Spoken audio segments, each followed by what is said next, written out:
नमस्कार दोस्तों, स्वागत है आपका पीसीएस बाय तरुण में। अपनी यूपी पीसीएस प्री 2025 की श्रृंखला को टेस्ट की श्रृंखला को आगे बढ़ाते हुए आज हम लगाएंगे टेस्ट संख्या 09 को। हम लगा रहे हैं मेक आईएएस की टेस्ट, जो कि अब चल रहे हैं। आ गए हम मेडाइवल हिस्ट्री की तरफ। प्रश्न संख्या 1 में देख लेते हैं क्या लिखा है। 1 में लिखा है, पानीपत के प्रथम युद्ध 1526 में दिल्ली के सुल्तान इब्राहिम लोदी और बाबर के मध्य लड़ी गई। सही बात। इस युद्ध में बाबर ने पहली बार तुलगमा युद्ध पद्धति का प्रयोग किया। ये भी सही बात। इस युद्ध में बाबर के तोपखाने का नेतृत्व उस्ताद अली एवं मुस्तफा खान नामक 2 योग्य अधिकारियों ने किया था। ये भी बात सही है। तो कितने कथन सही हो गए इसमें? तीनों सही है। दूसरे में दिया है, नीचे दिए गए कथन और कारण बताने हैं। बाबर की आत्मकथा बाबरनामा एक महत्वपूर्ण ऐतिहासिक स्रोत है। सही बात। बाबरनामा मूल रूप से फारसी भाषा में लिखा गया था। तो भाई ये बात हो गई गलत, क्योंकि बाबर की जो खुद की भाषा थी वो थी तुर्की। तो उसने अपनी खुद की भाषा में लिखा था ये, तो ए सही है और आर गलत। तीसरे में दिया है, बाबर के पिता मंगोल वंशज और माता तैमूर वंश की थी। इसमें दिया है भाई उल्टा, पिता थे हमारे तैमूर वंश के और मंगोल वंश की थी माता। तो ये गलत हो गया। 1507 में बाबर ने पादशाह की उपाधि धारण की। ये बात सही है। कौन सा सही होगा? केवल 2। बाबर ने भारत में स्थायी रूप से बसने का निर्णय लिया। तो भाई ये बात तो सही होगी, बट बाबर को भारत की जलवायु और रहन सहन बहुत पसंद थी। नहीं भाई, पसंद नहीं थी। जो उसकी खुद की उसने जो अपनी आत्मकथा लिखी थी उसमें उसने बोला था कि भाई यहाँ पे बहुत ज्यादा गर्मी है और कांटेदार वृक्ष भी बहुत ज्यादा है यहाँ पर, क्योंकि भाई आया था वो अफगानिस्तान की साइड से, क्योंकि अफगानिस्तान वाला एरिया भी भारत के अंदर ही था मोस्टली वाला। तो वहां पे सूखा मिलेगा ही उसको, क्योंकि ज्यादा अंदर तक उस टाइम तक आ नहीं पाया था ये। तो इसका क्या होगा answer? Option number C. Babur के संदर्भ में निम्नलिखित कथनों पर विचार कीजिए। जो कथन सही है वे बताने हैं। पहला दिया है, भारत में पहली बार बंदूक और बारूद की शुरुआत की। नहीं भाई, ये की थी हमारी मंगोलों ने। जब मंगोलों का आक्रमण हुआ था उन्होंने की थी शुरुआत सबसे पहले। भारत में वास्तुकला की 4 भाग शैली की शुरुआत। ये बात सही है। पहली बार उपमहाद्वीप की वास्तुकला में मेहराब और गुंबद की शुरुआत। तो भाई ये जो हमारी ये वाली वास्तुकला है मेहराब और गुंबद की, ये तुगलक वो सॉरी ये जो पहले मोहम्मद घोरी ने आक्रमण किया था तुर्कों के बाद की ये कला थी हमारी मोहम्मद घोरी के टाइम से। बाबर तो बाद में आया था ना मोहम्मद घोरी के। तो ये भी गलत हो गया। खलीफा के प्रति निष्ठा को छोड़कर खुद को बादशाह घोषित करके भारत में ईश्वरीय शासन का अंत किया। ये बात सही है। तो कितने कथन सही है? 2 और 4। सूची 1 को सूची 2 से मिलान करना है। युद्ध और शासक बताने हैं। पानीपत का प्रथम युद्ध भाई ये लड़ा गया था हमारा बाबर और इब्राहिम लोदी, यानी कि 1। खानवा का युद्ध हुआ था बाबर और राणा सांगा। 3। चंदेरी का बाबर और मेदिनी राय। 2। घाघरा का युद्ध हुआ था हमारा बाबर और महमूद लोदी के बीच, यानी कि 4। 1 3 2 4 ऑप्शन नंबर ए करेक्ट। निम्नलिखित में से किस शासक ने बाबर को भारत पर आक्रमण करने हेतु आमंत्रित किया था? यह है दौलत खां लोधी और आलम खान। पानीपत के तृतीय युद्ध के बाद भारत में ब्रिटिश सत्ता के विस्तार का मार्ग प्रशस्त हुआ। तो भाई तृतीय युद्ध लड़ा कब गया था? ये गया था 1761 में। किस किस के बीच? मराठा और अब्दाली के बीच, अहमद शाह अब्दाली। तो ये बात सही है। मराठों की हार के पश्चात भारत में कोई भी मजबूत शक्ति नहीं बची जो ब्रिटिश प्रभाव को रोक सके। तो भाई ये भी बात ठीक है। तो कौन सा होगा? Option number A correct. Humayun के मकबरे के संबंध में असत्य कथन बताना है। यह मकबरा 4 बाग पद्धति से निर्मित प्रथम स्मारक है। ये भी बात सही है। यह पहला मकबरा है जो 4 दीवारी से घिरा है। सही। यह दोहरी गुंबद वाला प्रथम मुगल मकबरा है। सही। इस मकबरे को ताजमहल का अग्रगामी नहीं कहा जाता। तो ये वाला कथन असत्य है। निम्नलिखित में से कौन सा कारण बाबर द्वारा भारत पर आक्रमण करने हेतु उत्तरदायी नहीं था? ये है भाई, बाबर द्वारा आक्रमण करने के लिए कौन उत्तरदायी नहीं था? भारतीय व्यापार को नियंत्रित करना, ये वाला। निम्नलिखित कथनों पर विचार कीजिए। खानवा युद्ध राजपूत शासक मेदिनी राय और बाबर के बीच लड़ा गया। भाई खानवा का युद्ध हुआ कब था? 1527 में। और किस किस के बीच? राजपूत शासक राणा सांगा और बाबर के बीच। विजय किसकी हुई थी इसमें? बाबर की। खानवा के युद्ध में जीतने के बाद बाबर ने गाजी की उपाधि ग्रहण की। तो ये वाला पॉइंट सही है, पहला ग्रह। तो कितने कथन सही है? केवल 2। शेरशाह सूरी को हिंदुस्तानी मुस्लिम पुनर्जागरण का नायक कहा जाता है। सही बात। शेरशाह को अकबर का पूर्वगामी और पथ प्रदर्शक माना जाता है। सही। क्योंकि अकबर की जितनी भी ज़्यादातर जो उसकी योजनाएं थी या जो भी उसने सीखा था वो शेरशाह के शासनकाल से उसने बहुत ज़्यादा सीखा था। शेरशाह सूरी अफगान वंश का संस्थापक था, ये भी बात सही है। तो कितने का सही है? तीनों। सूची 1 को सूची 2 से मिलान करना है। मध्यकालीन नाम और संबंधित शहर। तो आपका स्वर्णनगर मुल्तान वाला एरिया। भारत पूर्व का शिराज, ये है जौनपुर। हिंदुओं का बैतलहम, ये है मथुरा में। और छोटा हिंद है हमारा अफगानिस्तान, यानी 1 2 4 3। Option number A correct. Babur ने खानवा और घाघरा के युद्ध में राजपूतों और अफगानों को पराजित किया। तो भाई आपका खानवा युद्ध कब हुआ था? 1527 में। घाघरा हुआ था 1529 में। घाघरा के युद्ध में बाबर और अफगान शासक महमूद लोदी के बीच हुआ था। और खानवा का हुआ था राणा सांगा और बाबर के बीच। तो दोनों बात ये सही होगी। बाबर की सेना में अत्याधुनिक हथियार और तोपों का उपयोग किया जाता था, ये भी बात सही है। तो क्वेश्चन होगा option number A correct. Babur की आत्मकथा बाबरनामा में निम्नलिखित किस युद्ध का विस्तार पूर्वक वर्णन किया गया है? ये है हमारा खानवा का युद्ध। हुआ कब था? 1527 में। चंदेरी कब हुआ था? 1528 में। ध्यान रखिएगा, निम्नलिखित कथनों पर विचार कीजिए। बाबर की चंदेरी युद्ध 1528 में लड़ा गया। सही बात हो गई है। बाबर द्वारा यह युद्ध राजपूत शासक मैदनी राय के विरुद्ध लड़ा गया था। तो ये भी बात सही है। तो कितने कथन सही होगा इसमें? दोनों। और इनका जो क्षेत्र था मैदनी राय का, कहाँ था? बुंदेलखंड और मालवा वाला क्षेत्र। आगे बढ़ते हैं। कथन बताने हैं। घाघरा का युद्ध बाबर अफगान सरदारों के द्वारा पराजित हुआ। ये हुआ था हमारा 1529 में गंगा नदी के तट पर। इसमें बाबर ने हराया था अफगानों को। तो पहला गलत।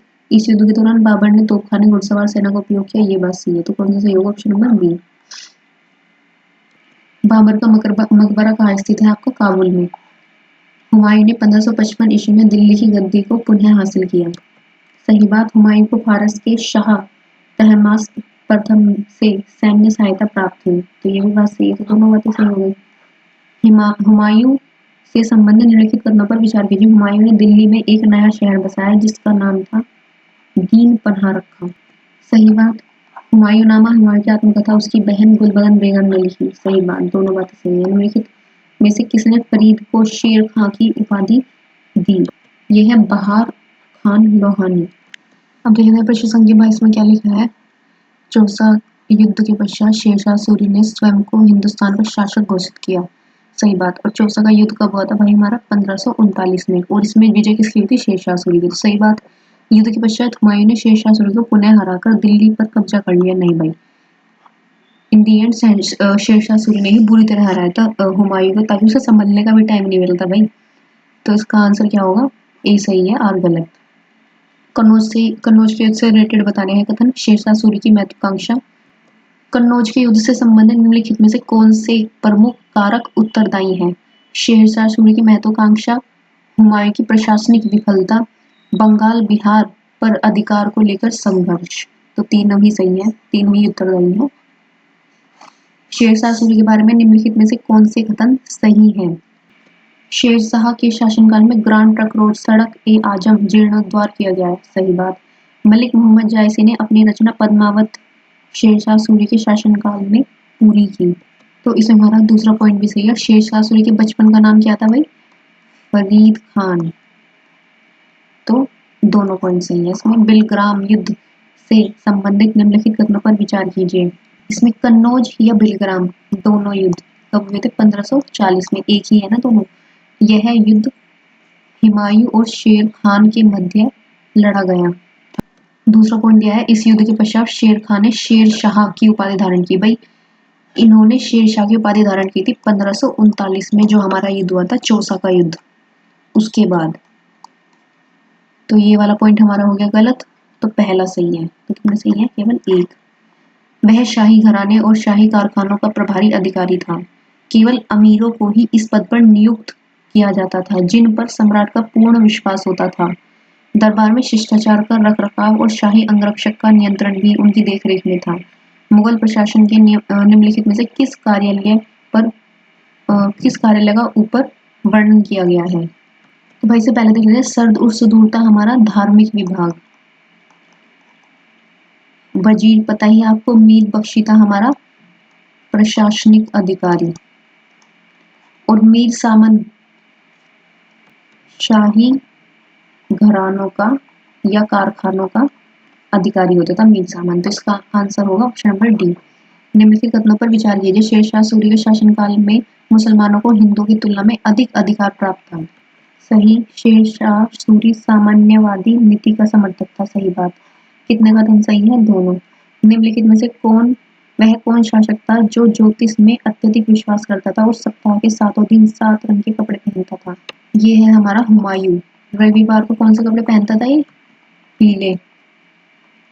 सोमवार को सफेद, और शनिवार को काले कपड़े। अंधविश्वासी टाइप था भाई ये। 29 में हुमायूं के मकबरे का निर्माण अकबर ने करवाया था। भाई ये अकबर ने नहीं कराया था, ये इनकी पत्नी ने कराया था, हुमायूं की पत्नी ने। तो गलत। हुमायूं का मकबरा आगरा में नहीं, ये है दिल्ली में। दूसरा भी इनकरेक्ट, तो न तो एक और न ही दो। शेरशाह सूरी ने अपनी मुद्रा प्रणाली को मजबूत किया। सही बात। उसने चांदी का, रुपये और तांबे का दाम प्रचलन में लाया। सही बात, यानी कि ऑप्शन नंबर ए। 31 में देख लेते हैं। शेरशाह सूरी की मृत्यु कालिंजर अभियान के दौरान हुई थी। पहला पॉइंट सही है भाई। इस युद्ध में वह हुमायूं के खिलाफ लड़ाई में मारा गया था। नहीं भाई, हुमायूं तो उस समय निर्वासित कर रखा था ना इन्होंने, इसने अपने राज्य से। उस टाइम पर हमारे जो कालिंजर का जो राजा था कीरत सिंह, उसके खिलाफ युद्ध चल रहा था। और उस टाइम पर जो शेरशाह सूरी ने गोला बारूद दागने के लिए ऑर्डर दिया था अपने सेनापतियों को कि भाई तुम गोला बारूद दाग दो दीवारों पर, तो एक गोला बारूद दीवार से टकराकर उसके पास आ गया, तो उसके कारण उसकी मृत्यु हो गई थी। तो इसमें कौन सा कथन सही है? केवल एक। शेरशाह सूरी ने भारत में प्रशासनिक सुधार किए, मुगलकालीन प्रशासन का आधार बने। सही बात है भाई। शेरशाह सूरी ने प्रभावी भू राजस्व व्यवस्था और डाक प्रणाली की स्थापना की। तो दोनों पॉइंट सही है इसमें। शेरशाह सूरी द्वारा दिए गए विभिन्न राजनीतिक अभियानों को काला क्रमानुसार तरीके से व्यवस्थित करें। भाई सबसे पहला था गखरों का युद्ध 1541 में, फिर मालवा का 1542 में, रायसीन 1543 में, और कालिंजर का युद्ध क्या था? 1545 में, जिसमें शेरशाह की मृत्यु हो गई थी। तो इसमें कौन सा होगा? 1 2 3 4। सूची 1 को सूची 2 से मिलान करना है। दीवाने वजारत किसे बोला जाता है? ये है हमारा आर्थिक मामलों से संबंधित विभाग, यानी कि 2। दीवाने आरिज सैन्य मामले से संबंधित विभाग।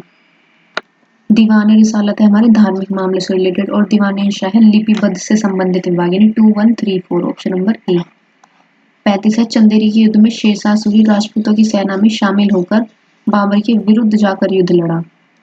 तो भाई शेरशाह सूरी बाबर की साइड से लड़ा था चंदेरी के युद्ध में, और चंदेरी का युद्ध हुआ कब था? 1528 में। तो पहला तो गलत हो गया। दूसरा दिया है घाघरा का युद्ध, हुआ कब था? ये 1529 में। शेरशाह सूरी महमूद लोदी की सेना में शामिल हो गया। तो भाई ये वाली बात सही है। तो कौन सा पॉइंट सही होगा इसमें? केवल 2। शेरशाह सूरी की प्रशासनिक इकाइयों में परगना को किस प्रधान अधिकारी को क्या कहा जाता था? परगना कहा जाता था शिकदार को। शेरशाह सूरी द्वारा निर्मित पुराना किला आगरा में स्थित है। भाई ये पुराना किला आपका आगरा में नहीं, दिल्ली में स्थित है, शेरशाह द्वारा बनाया गया। तो गलत। रोहतासगढ़ किले का निर्माण शेरशाह सूरी द्वारा किया गया, ये बात सही है। तो कितने का सही है? केवल 2। हुमायूं द्वारा लड़े गए विभिन्न युद्धों को काला क्रमानुसार तरीके से व्यवस्थित करें। पहले चौसा का युद्ध देख लो भाई 1539 में। कन्नौज या बिलग्राम का युद्ध 1540 में। सरहिंद का युद्ध आपका लास्ट युद्ध था हुमायूं और शेरशाह सूरी के बीच में, सूरी वंश के बीच में। शेरशाह सूरी तो 1545 में डेथ हो गई थी। दोहरिया का युद्ध हुआ था 1532 में। अब देख लेते हैं 1 3 2 4, 1 3 2 4, ऑप्शन नंबर बी करेक्ट। निम्नलिखित में से किस शासक ने भूमि की माप के लिए गजे सिकंदरी का प्रयोग किया था? ये है शेरशाह सूरी। निम्नलिखित कथनों पर विचार कीजिए। शिकदार एक राजस्व वसूली के लिए उत्तरदायी था। तो भाई शिकदार अभी देखा था हमने, शिकदार का ऊपर रिलेटेड है कानून व्यवस्था है, प्रशासन से रिलेटेड है। गलत। आमिल का है राजस्व वसूली से रिलेटेड, राजस्व वसूली। दोनों उल्टे लिखे हैं, तो दोनों इनकरेक्ट हो गए। Option number D. 41 में दिया है शेरशाह सूरी ने चांदी का दाम और तांबे का रुपया। गलत। शेरशाह के शासनकाल में चांदी के रुपया और तांबे का दाम का अनुपात क्या था भाई? रुपये का तो था हमारा 180 ग्राम और तांबे का क्या था हमारा 380 ग्राम।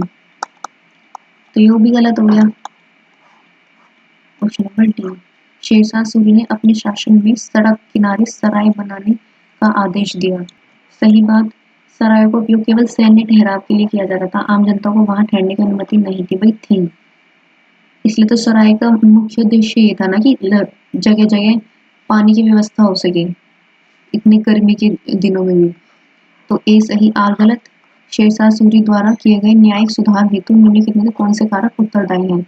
जनता ने अपनी लोकप्रियता बढ़ाने के लिए, सही। प्रशासन को अधिक प्रभावी बनाने के लिए, सही। मुगल प्रशासन की तुलना में श्रेष्ठ प्रशासन स्थापित करने के लिए, सही। तीनों कथन सही है।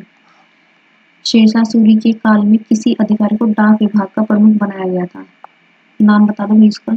ये है हमारे डाक विभाग का दरोगाए डाक।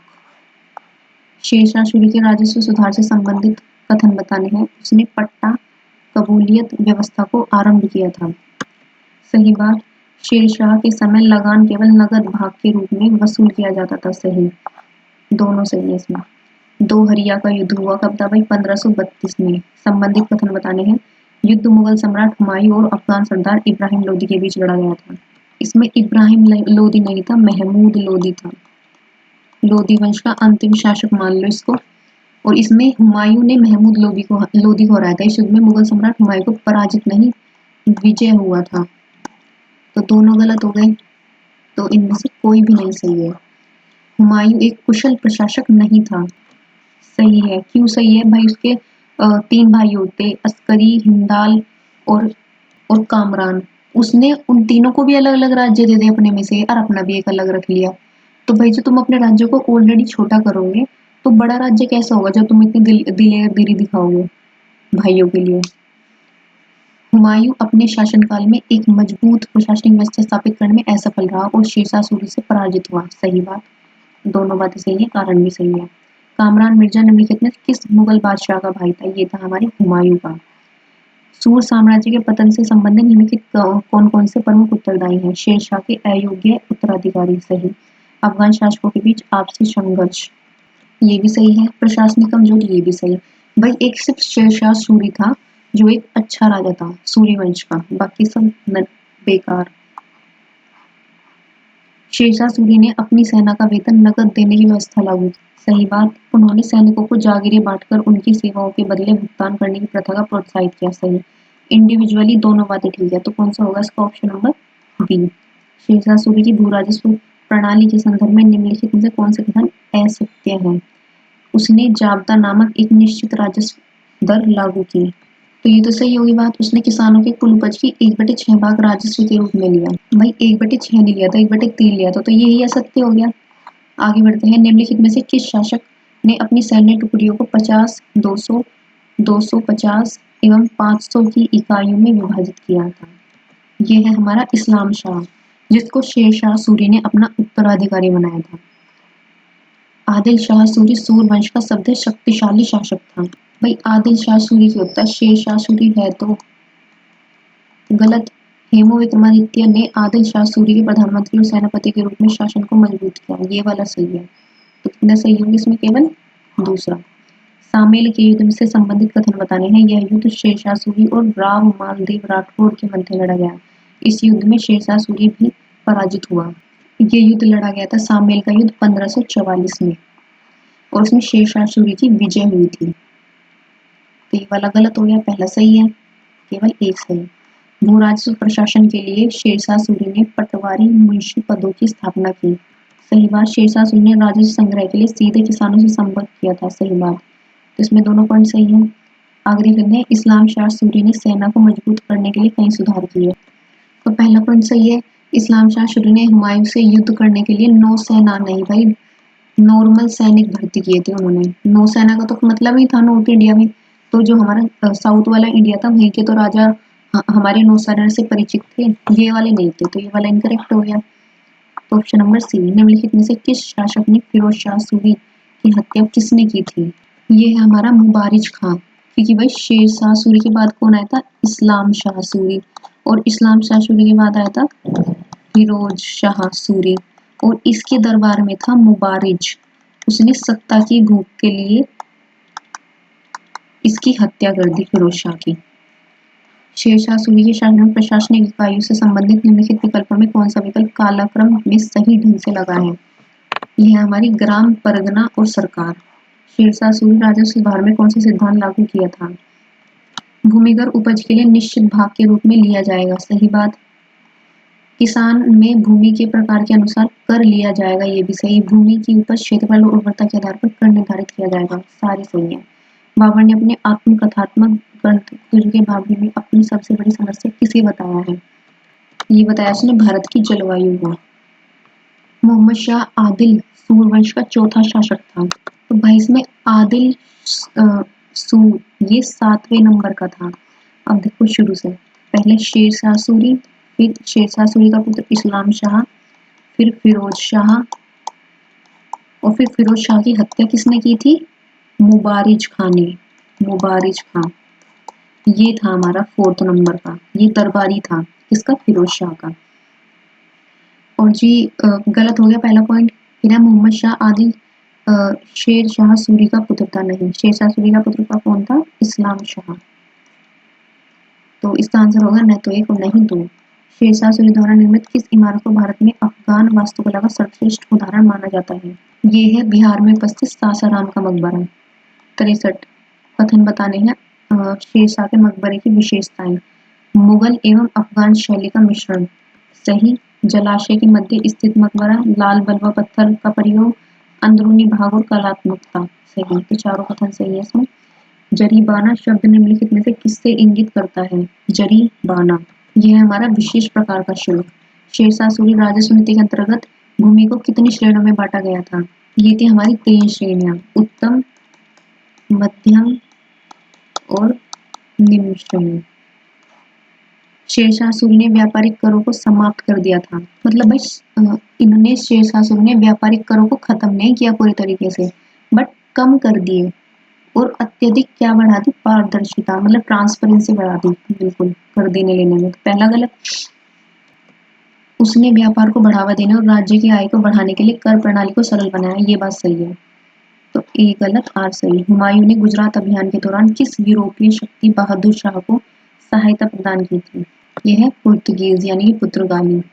हुमायूं के बंगाल अभियान में असफलता के लिए निम्नलिखित में कौन से कारण उत्तरदायी है? हुमायूं की सेना में अनुशासन की कमी थी, सही। शेरशाह सूरी ने बिहार बंगाल में अपनी स्थिति मजबूत कर ली, हुमायूं की उचित सहायता नहीं मिली, तीनों सही है। दीवाने कजा निम्नलिखित में से किससे संबंधित है? यह हमारी न्याय व्यवस्था से रिलेटेड। दीवाने कजा शेरशाह सूरी के राजस्व सुधारों का किसानों पर निम्नलिखित में से क्या प्रभाव पड़ा? पढ़ लेते हैं। किसानों को कराधान की स्पष्ट नीति मिली, सही। भूमि की माप और राजस्व व्यवस्था अधिक पारदर्शी हो गई, सही। कृषि उत्पादन में वृद्धि हुई, सही। तीनों सही है। बाबर की सेना में तुलुगुमा युद्ध तकनीक का उपयोग किया था, यह रणनीति क्या थी? इसका मतलब ये था कि भाई तुम अपनी सेना की छोटे छोटे टुकड़े को अलग अलग क्षेत्र में आक्रमण के लिए भेजो। ये है हमारा छोटी सेनाओं को विभिन्न दिशाओं में हमला करने के लिए विभाजित करना। बाबर ने निम्नलिखित में से किस युद्ध में जहर वाली चिट्ठी से जुड़ी घटना का उल्लेख किया था? यह है हमारे खानवा का युद्ध 1527 वाला। चंदेरी में युद्ध कब हुआ था भाई? ये हुआ 1528 में। पानीपत का प्रथम युद्ध हुआ 1526 में। और घाघरा का युद्ध कब हुआ था? ये हुआ था 1539 में। बट इस क्वेश्चन का आंसर है खानवा का युद्ध। जहर की चिट्ठी। शेरशाह सूरी के प्रशासन से संबंधित निम्नलिखित कथनों पर विचार कीजिए। शेरशाह सूरी ने स्थानीय प्रशासन को अधिक संगठित और प्रभावी बनाया, सही। उसने प्रशासनिक इकाइयों को परगना और सरकार में विभाजित किया। देखिए ग्राम, परगना और सरकार, तो दोनों सही है। शेरशाह सूरी ने न्याय प्रणाली में सुधार किया, सही बात। वह न्याय के क्षेत्र में पक्षपातपूर्ण रवैया अपनाता था। तो भाई दूसरा पॉइंट होगा इनकरेक्ट, क्योंकि पक्षपातपूर्ण नहीं, निष्पक्ष अपने फैसले सुनाता था वो, चाहे हिंदू हो चाहे मुस्लिम। तो इसमें ए सही है और आर गलत। शेरशाह सूरी की राजस्व प्रणाली के अनुसार कितना कर लगाया जाता था? 1/3। तो चलिए दोस्तों, आज का टेस्ट यहीं पर समाप्त होता है। मिलते हैं नेक्स्ट टेस्ट के साथ। और अगर आपको टेस्ट थोड़े भी हेल्पफुल लग रहे हैं, वीडियो को लाइक करें और चैनल को सब्सक्राइब कर दें। और ज़्यादा से ज़्यादा इन टेस्टों को शेयर किया करो और ज़्यादा से ज़्यादा प्रैक्टिस करो बस। तब तक के लिए जय हिंद, जय भारत।